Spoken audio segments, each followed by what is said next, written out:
Walang garbage crisis sa Metro Manila pero may krisis sa hindi wastong pagtatapon ng basura ayon kay Executive Secretary Ralph Recto.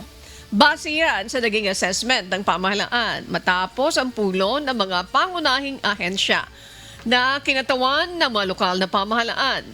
Kasunod ito ng malakas na pagulan na naranasan sa bansa na nagresulta ng malawakang pagbaha kung saan tumambad ang napakaraming basura na nagpapabara sa mga daluyan ng tubig. Giit ni E.S. Recto, kailangan magkaroon ng kultura ng disiplina sa waste segregation at tamang pagtatapon ng basura. Babala niya, ang mga basurang itinatapon sa kalye at kanal ay inaanod patungo sa mga ilog at waterways kapag may malalakas na ulan na nagpapalala ng pagbaha. Panawagan ni E.S. Recto sa publiko ipamala sa sariling bansa ang disiplina sa tamang pagtatapon ng basura na kayang sundin ng mga Pilipino kapag nasa ibang bansa. Hot Dog!